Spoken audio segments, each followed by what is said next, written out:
తండ్రి అయిన దేవుని పరిశుద్ధ నామమునకు మహిమ కలుగునుగాక.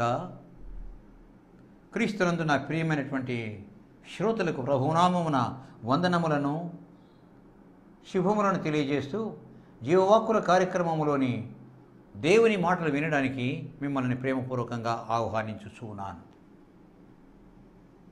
గ్రంథం నుంచి ఒక్క మాట చదువుకొని ప్రార్థన చేసుకొని సందేశంలోనికి వెళ్దాం. దేవుడు లోకమును ఎంతో ప్రేమించెను. యోహాను సువార్త 3:16.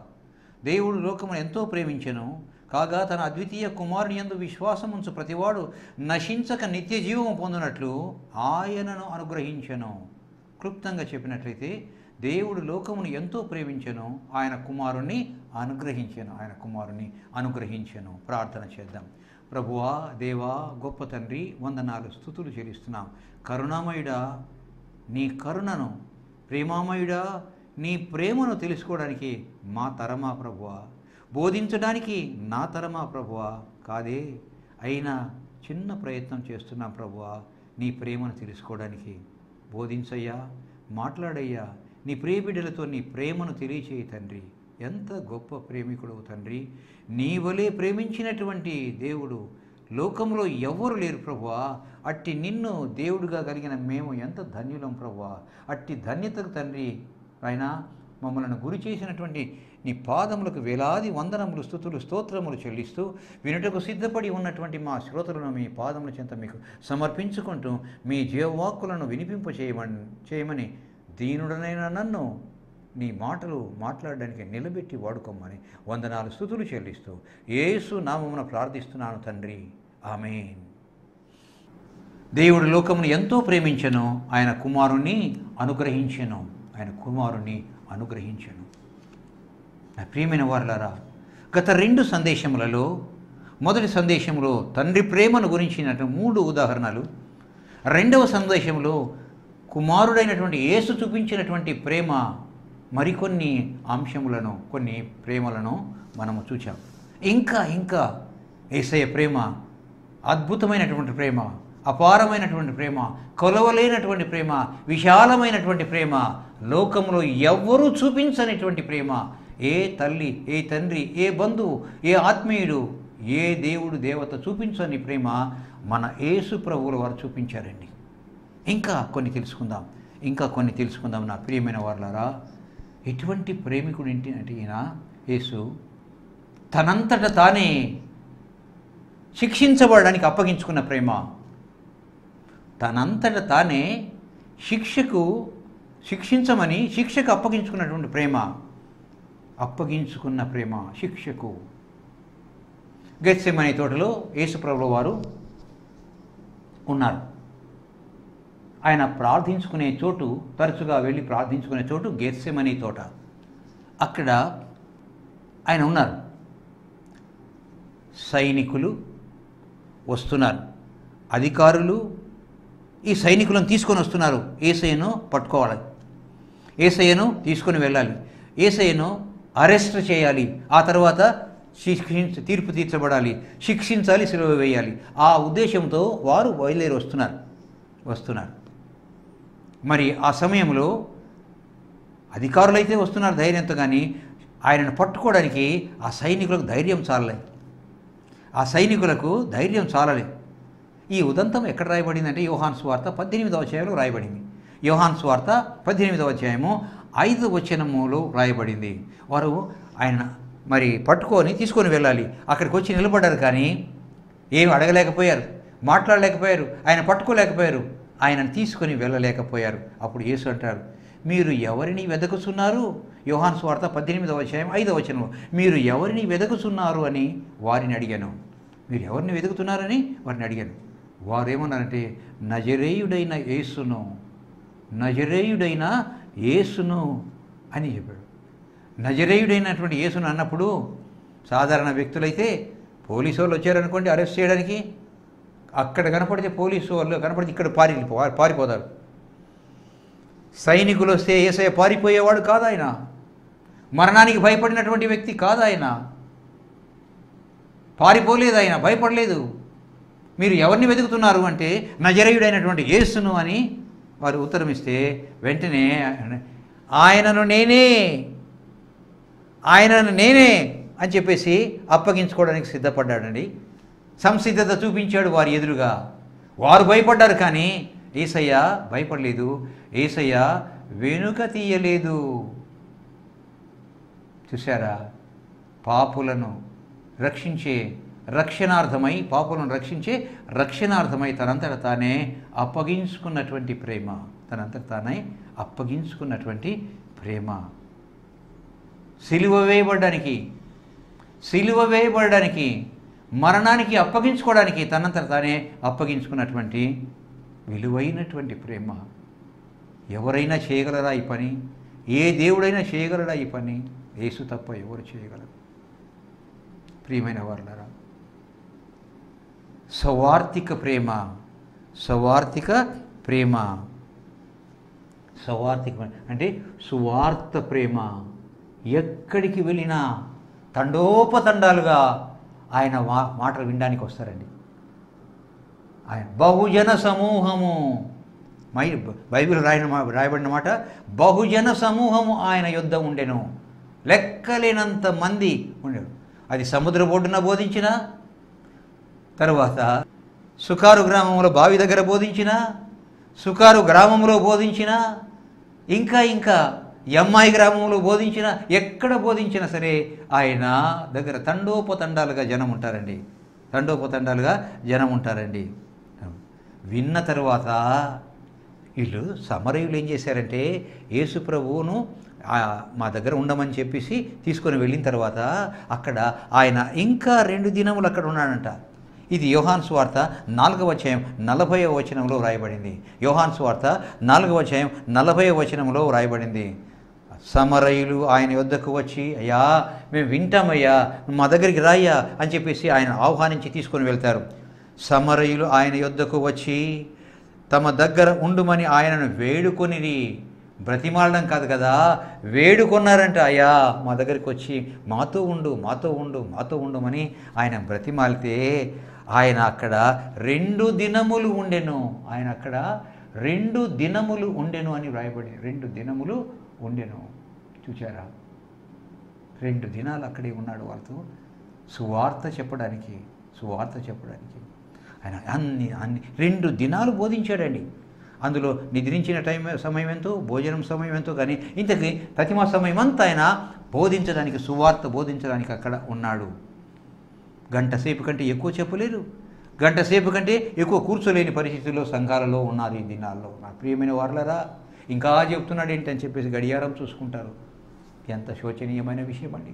యేసయ్య 2 దినాలు ఉండి వాళ్ళకు బోధిస్తే వింటూనే ఉన్నారండి.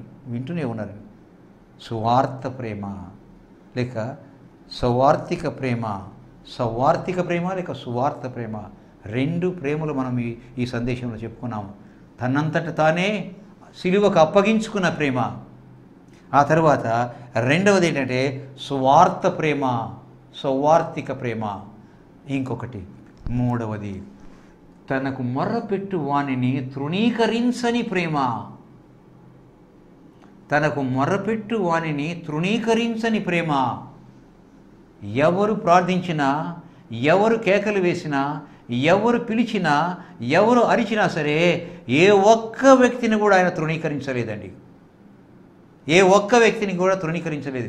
ఎవరు నువ్వు, నీ పేరేంటి, నీ ఊరేంటి, ఏ జబ్బుతో ఉన్నావు, ఏ విధంగా ఉన్నావు, ఎవరైనా చూపించుకున్నావా, మందుమాకులు వాడినావా అని ఒక్క మాట కూడా అడగలేదు. ఎందుకంటే ఆయనకు అన్నీ తెలుసు కాబట్టి ఆయన అడగని అవసరము లేదు. చూశారా నా ప్రియమైన వారు, తనకు మొర్రపెట్టు వారిని తృణీకరించని ప్రేమ. అందువల్ల అడుగుడి మీకు ఇయ్యబడును, వెదకుడి దొరుకును, తట్టుడి తీయబడును. మీరు ఎవరైనా పర్వాలేదు, ఏ సమయమైనా పర్వాలేదు, ఏ సమస్య అయినా పర్వాలేదు, అది దాని అర్థం. అడుగుడి తీయబడును, అడుగుడి ఇయ్యబడును, తట్టుడి తెరవబడును. చూసారా? అడుగు ప్రతివానికి ఇవ్వబడుతుందని చెప్పేసి అంటాడు. నా ప్రియమైన వారలారా, చూడండి, ఆయన ఎరికో వీధిలో వస్తున్నాడు. ఎరికో వీధిలో వస్తూ ఉంటే అక్కడ ఒక గుడ్డివాడు ఉన్నాడు. అక్కడ ఆ దారి దగ్గర పక్కన గుడ్డివాడు ఒకడు ఉన్నాడు. గుడ్డివాడు ఆ యేసయ్య వస్తుంటే ఆయన చుట్టూ తండోపతండాల జనసమూహము. ఏదో శబ్దం అవుతూ ఉంది. శబ్దం అవుతుంటే అక్కడ వాళ్ళని అడిగాడు, ఏంటా శబ్దము, ఏమిటా శబ్దం అని చెప్పేసి అడుగుతాడు. ఎక్కడుంది ఈ ఉదంతం అంతా కూడా? లూకాసు వార్త 18వ అధ్యాయంలో ఉంది. లూకాసు వార్త 18వ అధ్యాయం 18 నుంచి 38 నుంచి 41 వరకు. లూకాసు వార్త 18వ అధ్యాయము 38 నుంచి 41 వరకు ఈ సమాచారం అక్కడ వ్రాయించి ఉంచాడు ఆత్మదేవుడు. ఆ గుడ్డివాడు అక్కడ ఉన్నాడు. వాళ్ళంతా వస్తూ ఉంటే శబ్దం అవుతుంది. ఏంటా శబ్దము, ఏంటా సవడి, ఏంటా అలికిడి, ఏంటంటే అదిగో యేసు వస్తున్నాడయ్యా, యేసు వస్తున్నాడా అని మాట్లాడుతుంటే శబ్దం ఎక్కువైంది. అయ్యో, యేసు వెళ్ళిపోతే మరలా రాడేమో, యేసు నేను మరలా కనుక్కోగలనా, యేసు దగ్గరికి పోగలనా, పోలేను, కనుక్కోలేను, అడగలేను అని చెప్పేసి నిర్ణయించుకున్నటువంటి ఆ గుడ్డివాడు అరుస్తాడు. ఏమనంటే దావీదు కుమారుడా నన్ను కనుకరించు, దావీదు కుమారుడా నన్ను కనికరించయ్యా, నన్ను కనికరించు. గుడ్డివాడు వేసినటువంటి ఆ కేక యేసును నిలిపింది. అంతటా యేసు నిలిచి గుడ్డివాడి కేక యేసయ్యను ఆపేసింది. గుడ్డివాడి కేక విని యేసయ్య ఆగిపోయాడు.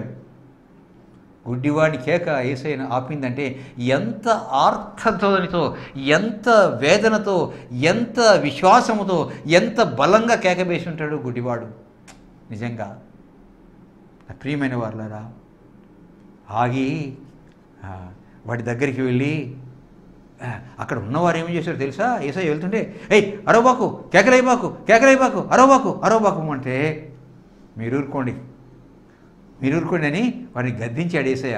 గద్దించి 2 అడుగులు అలా వేసి వాడి దగ్గరికి వెళ్ళి, నేను నీకేమి చేయాలని కోరుకుంటున్నావు, నేనేమి చేయకోరుచున్నావు అడుగుతాడు. అప్పుడు అంటాడు, నాకు దృష్టి కలుగచేయి ప్రభువా, నాకు దృష్టి కలుగచేయ్యా. చూసారా, దృష్టి వచ్చింది. అలాగే నువ్వు కోరుకున్న ప్రకారమే దృష్టి వచ్చింది. చూసారా, ఏ ఒక్కరిని తృణీకరించలేదు. తన వెనక నుండి వచ్చి ఒక ఆమె యేసయ్య పై వస్త్రాన్ని ముట్టుతుంది. వెనక నుంచి వస్తుందని తెలుసు, వస్త్రాన్ని ముట్టుతుందని తెలుసు. ఆమె ఎవరో తెలుసు, ఆమెకున్న జబ్బు యేసయ్యకు తెలుసు. ఎవరో నన్ను ముట్టారు, ముందుకు వస్తుంది. అయ్యా నేనేనయ్యా, నేను ముట్టుకున్నది నేనేనయ్యా, కుమారి నీ పాపాలు క్షమించబడ్డాయమ్మా, సంతోషం గల దానివై వెళ్ళమ్మా అంటాడు. ఆయన రక్తస్రావము, ఆమె యొక్క రక్తస్రావము ఆగిపోతుంది. నా ప్రియమైన వారులారా, అడగడం కాదు కదా, తలంపు కలిగి ఆయన పాదాల ముట్టుకుంటే చాలు. ఆయన వెనక నుంచి ఆయన పై పాదాలు కాదు కదా, పై వస్త్రాన్ని ముట్టుకుంటే చాలు. చూసారా, తనకు మొర్రపెట్టు వారిని తృణీకరించని ప్రేమ. ఇలాంటి దేవుడు ఎక్కడైనా ఉన్నాడా? ఎంత ప్రేమ యేసయ్య. ప్రియమైన వారులారా, ఇంకొక ప్రేమ గద్దింపు ప్రేమ. ఒకసారి ఏమైందంటే, యేసుప్రభుల వారు యెరూషలేముకు వెళ్తున్నాడు. ఇది ఎక్కడ రాయబడింది? మత్తయి సువార్త 16వ అధ్యాయము 22వ వచనం రాయబడింది. వాళ్ళు వెళ్తూ ఉన్నారు. ప్రక్కన అటు ఇటు వెంట శిష్యులు ఉన్నారు. వారితో ఒక మాట అంటాడు. ఏమంటే, మనిషి కుమారుడు యెరూషలేముకు వెళ్తున్నాడు. మనిషి కుమారుణ్ణి పట్టుకుంటారు, బంధిస్తారు, హింసిస్తారు, సిలువ వేస్తారు అని ఆయనకు కలుగబోయేది, ఆయనకు సంభవించబోయేది ముందుగా చెప్తున్నాడు. ఆయనకు సంభవించబోయేది ఆయన ఎరుగును కాబట్టి ఈ విషయాలన్నీ కూడాను వారితో బోధిస్తాడు. మాట్లాడుతుంటే ఈ 12 మందిలో ఒక ఆయన ఉన్నాడు. చాలా దుడుకైన వ్యక్తి. మాట్లాడతాడు, గబగబా మాట్లాడితే తొందరపడి మాట్లాడతాడు. అది అవునో కాదో సమయస్ఫూర్తి ఉందో లేదో కానీ ఇంతకు ముందు అనేస్తాడు, మాట్లాడతాడు. పేతురు వెళ్ళి ఆయన చెయ్యి ఇట్లా పట్టుకొని ఏమంటాడంటే, ప్రభువా నీకు అది దూరమగును గాక, ప్రభువా నీకు అది దూరమగును గాక అంటాడు. ప్రభువా నీకు అది దూరమగును గాక అంటే అర్థం ఏంటి? నువ్వు అక్కడికి పోకుందువు గాక, వాళ్ళు నిన్ను పట్టుకొనకుందురు గాక, వాళ్ళు నిన్ను హింసించకుందురు గాక, నీవు సిలువ వేయబడకుందువు గాక, అది నీకు దూరమగును గాక అంటాడు. మరి ఏమనాలి యేసు ఆ మాటకు? ఏమా ఓకే, ఎంత ప్రేమ కలిగిన వాడివి పేతురు, థ్యాంక్ యూ ఒక్కరు కూడా అనలేదు కదయ్యా, ఇంతమంది వాళ్ళ శిష్యులు నువ్వు ఒక్కడి అంటున్నావు అని చెప్పేసి కౌగలించుకోవాలి కదా. కౌగలించుకున్నాడా? జవాబు చెప్పాడా? ఏమంటాడంటే చూడండి, ప్రభువా నీకు అది దూరమగునుగాక, అది నీకెన్నడూ కలుగదని గద్దింపసాగాను. అది నీకు కలగదయ్యా, నీకు కలగదు అంటాడు. అయితే ఆయన పేతురు వైపు చూచి, సాతానా నా వెనక్కి పో, సాతానా నా వెనుకకు పొమ్ము, నీవు నాకు అభ్యంతరకరమై ఉన్నావు, నాకు అభ్యంతర కారణమై ఉన్నావు, వెనక్కి పో. పేతురు ఏం మాట్లాడుతున్నావు? బుద్ధిండి మాట్లాడుతున్నావు, బుద్ధి లేకుండా మాట్లాడుతున్నావా అని అనాలి.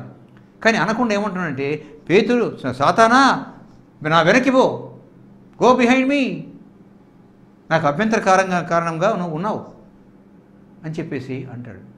సాతానా అని సాతాను అంటాడనమాట. సాతాను గద్దిస్తాడు. అంటే పేతురు కాదన్నది పేతురులో ఉన్నటువంటి సైతాన్, పేతురులో ప్రవేశించిన సైతాను పేతురు ద్వారా అనిపించింది. అందువలన సాతాను గద్దించాడు. గద్దించిన ప్రేమ యేసయ్య ప్రేమ, గద్దించిన ప్రేమ. చూసారా?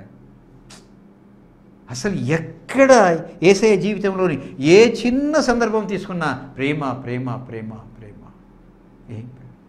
ఎన్నడైనా గుర్తించావా? ఎన్నడైనా గమనించావా? ఎన్నడైనా ఆలోచించావా? నా ప్రియమైనటువంటి శ్రోతలారా, ఎంత గొప్ప ప్రేమ యేసయ్య ప్రేమ.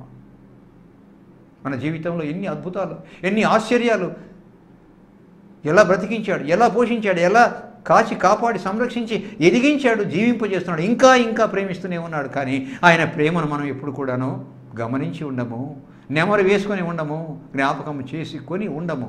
నా ప్రియమైన వాళ్ళ, ఇకనైనా గమనిద్దామా? ఇకనైనా తెలుసుకుందామా? నా ప్రియమైన వాళ్ళరా, ఇంకొక ప్రేమ, హెచ్చరిక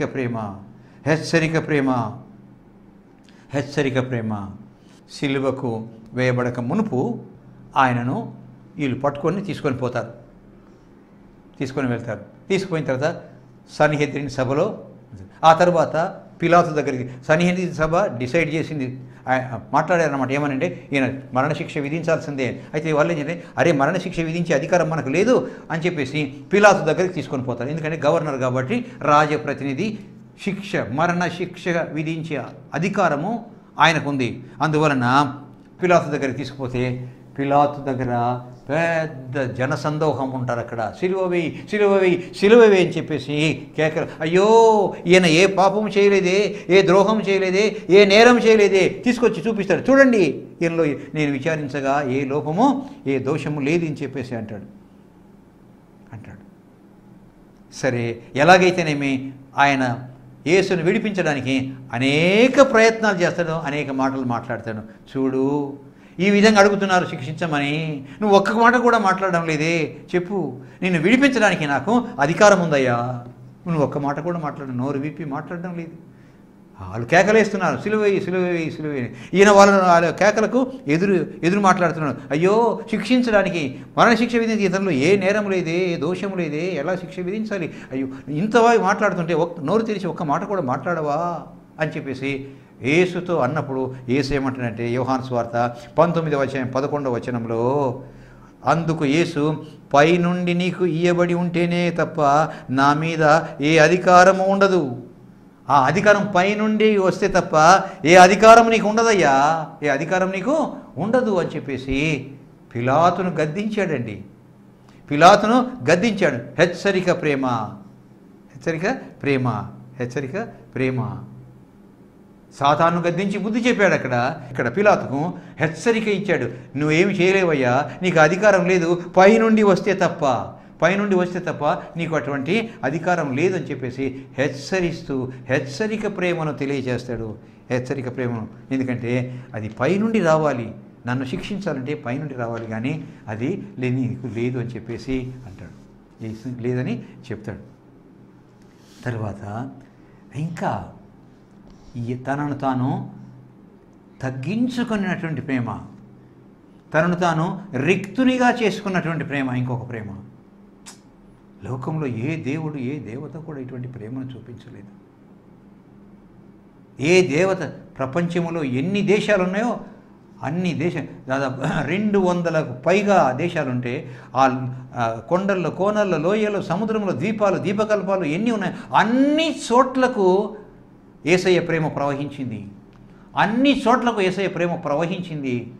తెలుసుకుంటున్నారు జనాలు, ప్రజలు తెలుసుకుంటున్నారు యేసయ్య ప్రేమ. ఎందుకంటే ఇటువంటి ప్రేమ ఎక్కడ చూపబడలేదు, ఎక్కడ చూపించబడలేదు. నా ప్రియమైన వారలారా, తను తాను తగ్గించుకున్నటువంటి ప్రేమ.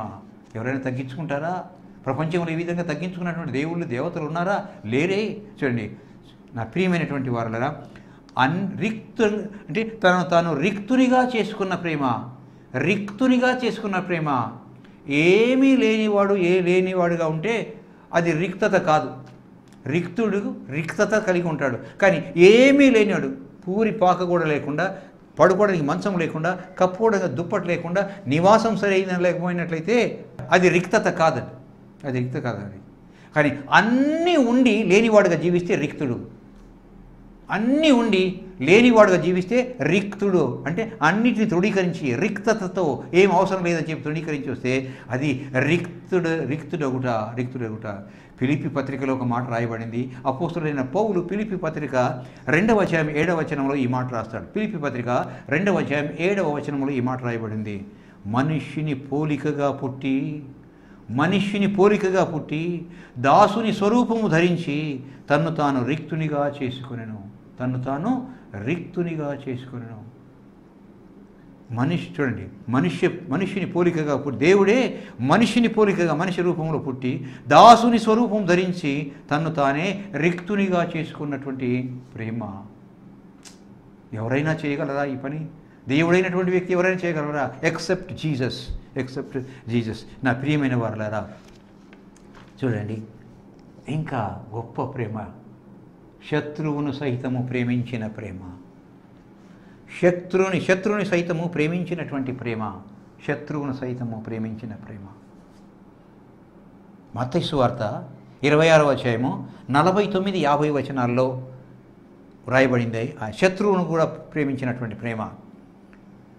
ఇస్కరియోతు యూదా ఉన్నాడు, 12 మందిలో శిష్యుడు ఒకడు.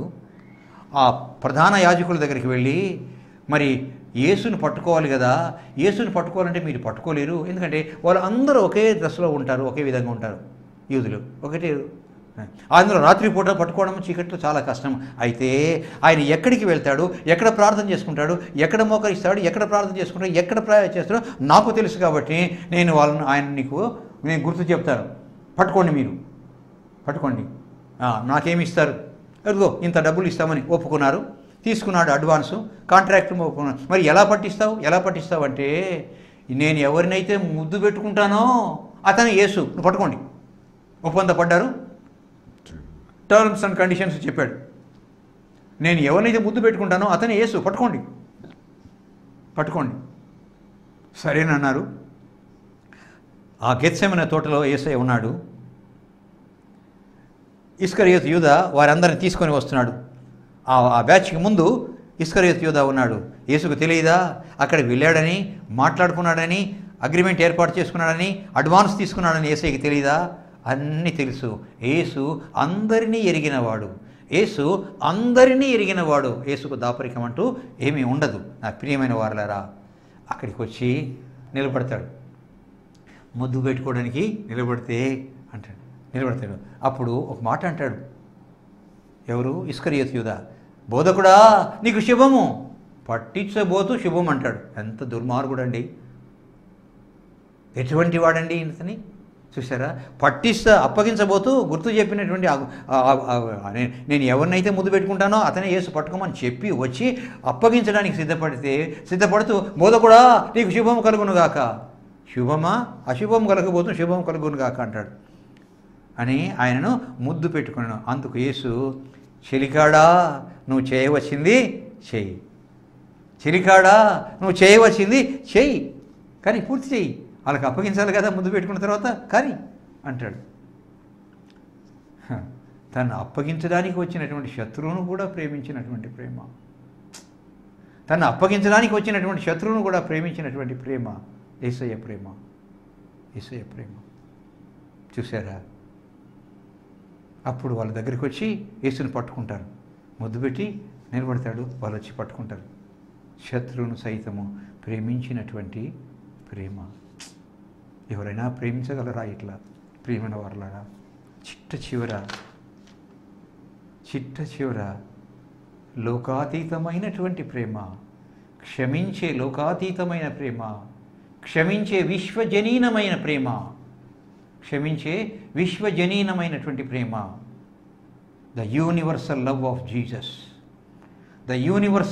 జీసస్. పట్టుకున్నారు, తీసుకుపోయారు, నిందించారు, హింసించారు, కొట్టారు, పిడిగుద్దులు కొద్దారు, ఆ తర్వాత కొరడాలతో కొట్టారు, ఆ తర్వాత ఇంకా ఈడ్చుకుంటూ తీసుకుపోయారు, సిలువకు కొట్టి సిలువను నిలబెట్టారండి. శరీరం అంతా గ్రంథులు గట్టిపోయింది. ఎంత అవమానపరిచారంటే యేసయ్య మొహాన ఉమ్మి ఊస్తారు. కొరడా దెబ్బ. ఇంత జరిగిన తర్వాత కూడా ఆ సిలువను మోసుకొని పోవాలి. అబ్బో, ఎంత కష్టమో, ఎంత దారుణమైనటువంటి శిక్ష. సిలువను మోసుకొని వెళ్ళి తను ఏ సిలువ మీద అయితే మరణించవలసి ఉంటుందో ఆ శిక్ష విధించబడినటువంటి వ్యక్తి తన సిలువను తను మోసుకొని పోవాలి. ఆయన తర్వాత సిలువ మీద పడుకోబెట్టి మేకులు కొడతారండి. కాళ్ళలో, చేతుల్లో మేకులు కొడతారు. మేకులు కొట్టిన తర్వాత సిలువను ఎత్తి నిలబెడతారండి. అబ్బా, ఎంత భరించలేనిది అసలు! చెప్పుకుంటుంటేనే వింటేనే భరించలేమే, చూస్తే భరించగలమా? చూడడమే కాదు, ఆయన స్వయంగా భరించాడే. ఎలా భరించాడు? దీని అంతటి కారణం ఏంటంటే ప్రేమ. ఇంత జరిగిన తర్వాత ఆయన అంటాడు, తండ్రితో అంటాడమ్మా, తండ్రి, వీరేం చేస్తున్నారో వీరికి తెలియదయ్యా, క్షమించయ్యా. వీరేం చేస్తున్నారో వీరికి తెలియదు ప్రభువా, తండ్రి వీరేమి చేస్తున్నారో వీరు ఎరుగురు కనుక వీరిని క్షమించు. ఈ కేక వేసి అంటాడు, వీరేం చేస్తున్నారో వీరికి తెలియదయ్యా, వీరిని క్షమించు ప్రభువా, క్షమించు తండ్రి, వీరిని క్షమించయ్యా. చూసారా? ఆయనలోని ప్రతి అణువు కూడా ప్రేమ యొక్క దైవ ప్రేమ ఎక్కడ సంపూర్ణమైందంటే యేసులో సంపూర్ణమైంది. దైవ ప్రేమ యేసులో సంపూర్ణమైంది. తండ్రి యొక్క ప్రేమ సంపూర్ణము కావడానికి ఇంకా అయ్యో, నేను ఇంత ప్రేమిస్తే తెలుసుకోలేకపోయారే, ఈ ప్రేమను గమనించలేదే, ఈ ప్రేమను గుర్తించలేదే, వీరు తెలుసుకోలేదని చెప్పేసి ఆ ప్రేమమూర్తి, ఆ కరుణామయుడు కుమారుని రూపంలో వచ్చి సంపూర్ణమైనటువంటి ప్రేమ చూపించాడు. తండ్రి అయిన దేవుని యొక్క ప్రేమ యేసులో సంపూర్ణమైంది. అటువంటి యేసు పుట్టిన దినమే, ఆ యేసు వచ్చిన దినమే, ఆ యేసు లోకంలో అడుగుపెట్టిన దినమే క్రిస్మస్ దినము. నా ప్రియమైన వారలారా, క్రిస్మస్ దినము ఎప్పుడైనా జ్ఞాపకం చేసుకున్నామా? ఎన్నిసార్లు జ్ఞాపకం చేసుకున్నామో ఒక్కసారి జ్ఞాపకం చేసుకోవాలి, నెమరు వేసుకోవాలి. ఆయన ప్రేమను జ్ఞాపకం చేసుకుంటే జీవితము మారాలి. సంవత్సరం కాదు మారాల్సింది, నా ప్రియమైన వారలారా, మన హృదయము మారాలి. సమాధికి దగ్గర అవుతున్నాము. ఎప్పుడు ముగిసిపోతుందో మన జీవితం. ఆయన ప్రేమను తెలుసుకున్నామా ప్రియమైన వారలారా? అందుకోసమే సిలువను చూచుకొలది శిల సమానమైన మనసు కరిగి తరిగి నీరగుచున్నదిరా అంటాడు చెట్టి భానుమూర్తి గారు. ఆయన ప్రేమ అత్యధికమైనటువంటి, అమూల్యమైనటువంటి, తారాస్థాయిలో ఉన్నటువంటి ప్రేమ ఎక్కడ చూడగలమంటే సిలువలో చూడగలము. నా ప్రియమైన వారలారా, ఎలాంటిదా యేసు ప్రేమ, ఎలాంటిదా యేసు ప్రేమ! నన్ను ప్రేమించువాడు నా ఆజ్ఞలను గైకొనును అంటాడు. నా ప్రియమైన వారలారా, యేసయ్య ప్రేమను జ్ఞాపకం చేసుకుందామా? యేసయ్య ప్రేమను నెమరు వేసుకుందామా? ఆయన ప్రేమను జ్ఞాపకం చేసుకుని నెమరు వేసుకున్నట్లయితే మన జీవితాలు మారిపోతాయి. నా ప్రియమైన వారలారా, ప్రార్థన చేద్దాం. ప్రేమామయుడా, పరలోకపు తండ్రి, వందనములు, స్తుతులు, స్తోత్రములు చెల్లిస్తున్నాము నాయన. ప్రభువా, ఎంత గొప్ప ప్రేమ నీది తండ్రి! అమూల్యమైనటువంటి ప్రేమ, విశాలమైనటువంటి ప్రేమ, ఎవరు చూపలేనటువంటి ప్రేమ చూపించావయ్యా. అత్యున్నతమైన ప్రేమ సిలువలో చూపించినటువంటి గొప్ప తండ్రి, వందనాలు, స్తుతులు నాయన. అయ్యా, నీ వాక్యం విన్నటువంటి నీ ప్రియ బిడ్డలు ఆయన నీ ప్రేమను ఆయన నెమరు వేసుకోవడానికి, జ్ఞాపకం చేసుకోవడానికి, తద్వారా జీవితాలను మార్చుకోవడానికి, నీకు ఇష్టమైనటువంటి వారుగా జీవించడానికి ప్రభువా సహాయం చేయి తండ్రి, సహాయం చేయమని, వాక్యాన్ని ఫలింపచేయమని వందనాలు, స్తుతులు చెల్లిస్తూ విన్న ప్రతి బిడ్డను ప్రభువా మీ చేతులకు అప్పగించుకుంటూ యేసు పుణ్యనామమును అడిగి వేడుకుంటున్నాము తండ్రి. ఆమేన్. తండ్రి, కుమార, పరిశుద్ధాత్మ త్రియేక దేవుని ప్రేమ మా శ్రోతలకు అనుగ్రహించబడునుగాక. ఆమేన్, ఆమేన్, ఆమేన్.